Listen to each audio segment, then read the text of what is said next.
Lahore Grammar School, Quetta, lesson by Faiza Shah for grade 7, component is language art, and we are covering the topic today. It's mom and dad who deserve the prize. Do you see a group of people here? They're all bored and they're sleeping.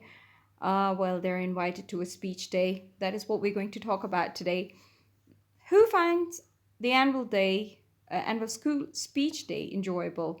Well, certainly not the following writer. The following writer here is telling us about his experience attending a school speech day. The writer starts with a statement that has two very extreme words: torture and fiendish. Fiendish means evil. So torture means something that is unbearable, something that is not that cannot be tolerated. It could be a mental torture, it could be a physical torture, but here he's talking about an evil torture, a mental torture, uh, probably because he believes that a speech day is not enjoyable. So, one of the more fiendish tortures to which parents are annually obliged to subject themselves is the school speech day. The writer explained how they receive an invitation from the school on Thursday. It was an invitation to an annual function. His daughter insisted that they must accept the invitation as she's going to be awarded for her performance at school. The writer started gibbering and rolled his eyes to it, but his wife made sure that the daughter is not disheartened, so she encouraged her by saying that your father is looking forward to attending the speech day. But why is the writer this way? He's going to explain why he doesn't like a school speech day. Gibbering, okay, gibbering means uh, it's a way of a person talking very fast and doesn't make a sense. So when a person is talking really fast and not making sense, you can say that the person is talking foolishly. So it's gibbering. The writer then described in his article here why he dislikes this day at school. The thing that depressed him the most in the past, whenever he attended a speech day, is that nothing has changed about it in many years. He recalls his childhood speech day that's 30 years ago, and he believes that in 30 years nothing has changed. The writer further justifies his hostility towards the speech day by relating the generation to the advancement in technology. So now he's talking that although there is so much advancement in technology and in everything, when the whole world is moving on, when there is invention of the color TV and landing on the moon, a human landing on the moon, and the hair transplantation so nobody's bald, and so many more inventions. But when it comes to the school speech day, there's nothing changed. Nothing has ever progressed. The headmaster or the headmistress will come out. So this is how he portrays a speech day. He believes that this is how they are. This is mostly what happens. The headmaster or the headmistress will come out, welcome all the guests, and proceed to deliver an annual report, followed by a lecture on what he or she believes is some vital issues, social issues.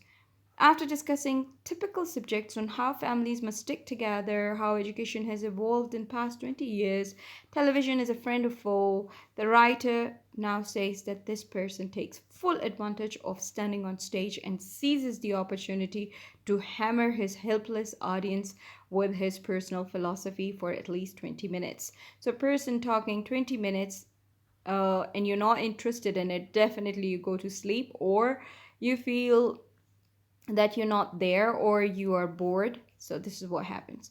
So not understanding how suffocating it is to sit that long in an auditorium.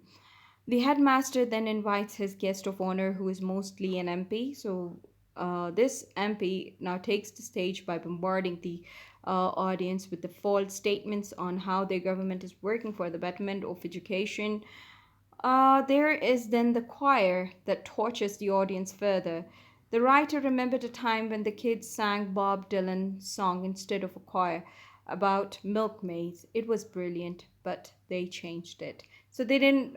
Somehow the writer is convinced that they want to make the speech day uh, a torture, fiendish torture, with guests fanning themselves and gasping for a breath. One by one, various prizes are distributed among the students. So more and more time is taken while the people are gasping for breath and they are suffocating in the auditorium.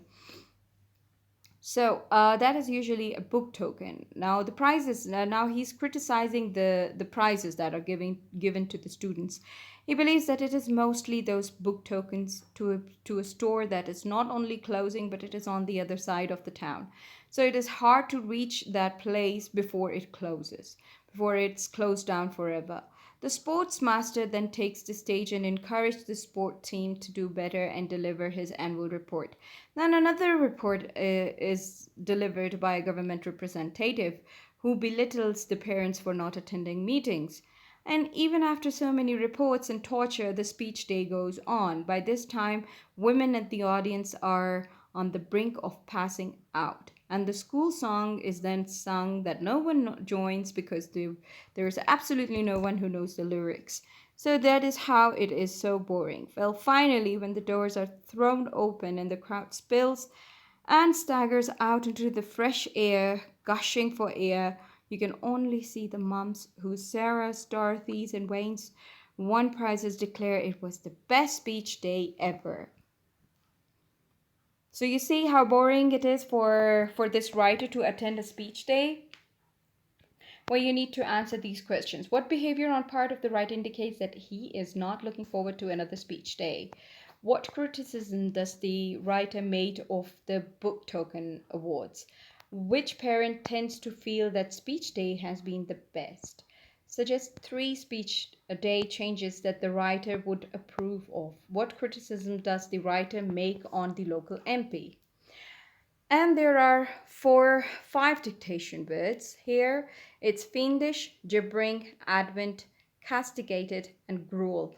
Please make sure that you memorize the spelling of these words and also look for the meaning so that you can use these words in your normal routine. They're the kind of good words. I mean, there are some big words that you can use and impress your friends and family by saying maybe that one of my friend has been jabbering for a very long time and I cannot stand it anymore, right? So until we meet again, boys and girls, and hopefully that's going to be very soon, inshallah. You stay home, stay safe. Until we meet again. Bye bye.